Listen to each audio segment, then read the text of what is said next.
And welcome back. We turn now to the discussion of human trafficking and the rampant issue it is here in the state. Joining us now, Allison Smith, Director of Education for Operation Underground Railroad.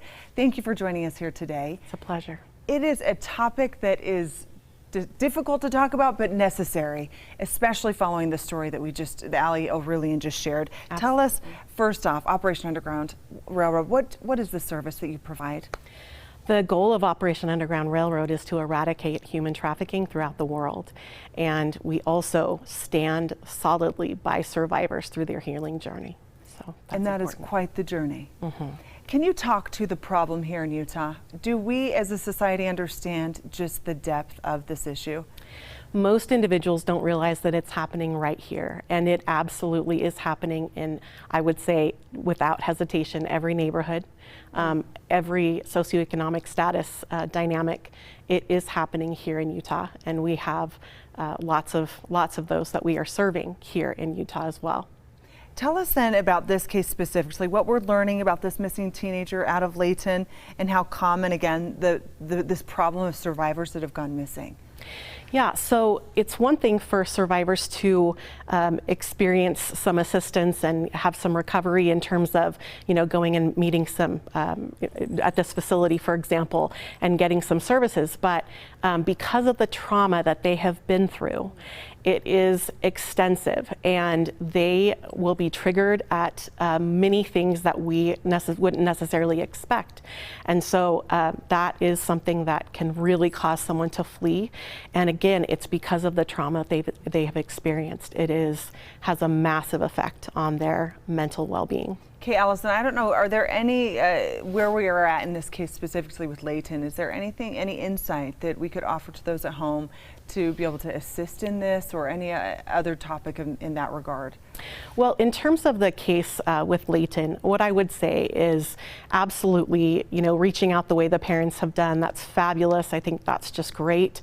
What they really need to look at is what she might be running to. And they want to be able to examine that. That's for, law enforcement and others to examine and look at.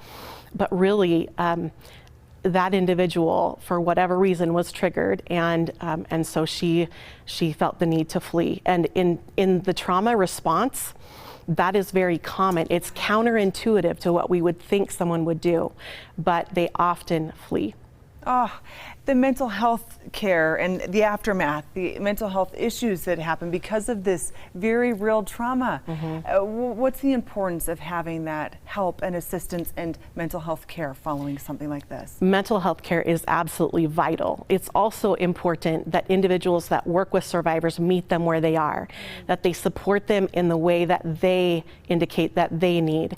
And so, oftentimes some individuals may want to have a certain track that a survivor would take. The survivor needs to be met where they are and supported in the space they're in, and to feel accepted and assisted through the process as they, again, work with those helping them in terms of deciding what that's going to look like. It is such a complex thing, and each individual is so individual. Yes. As we just wrap this up, can you tell us the importance? What's the most important thing you want parents at home watching today, or even if you're not a parent, those at home and part of our community, what do we need to make sure we take away from today's interview? How can they help? Yes, absolutely. I would say establish a relationship of trust with your children. It is so important that no matter what, they are loved, they are accepted, and that they are feeling supported in their space, so that when something does happen, they can come to the parent. And again, it's that relationship of trust and really just receiving them with love and understanding, and that will do an incredible amount of good. Oh my goodness, Allison, how can people help? That just those that are sitting at home thinking, I want to help this organization continue doing what you're doing for the world. How can they take part? Thank you. They can go to Operation Underground Railroad. It's OURrescue.org. And there are many ways on our website to get involved. Obviously, a variety of volunteer opportunities as well as, donations. And it's really fascinating. Our greatest contributors are those that contribute $10, $12, $15 a month. month, every month, and they make up the bulk of our donations. The other thing that's important to note is that our donations, we take that very seriously, and in addition, that we never exceed 20% of our overhead, and it's usually around 17%. So really the bulk of donations go toward direct services for survivors. Thank you so much for joining us here Pleasure. today and for your insight and information. We appreciate it. All of this interview and the information will be on our website, Great. abc4.com, for those at home wanting more information. Thanks again.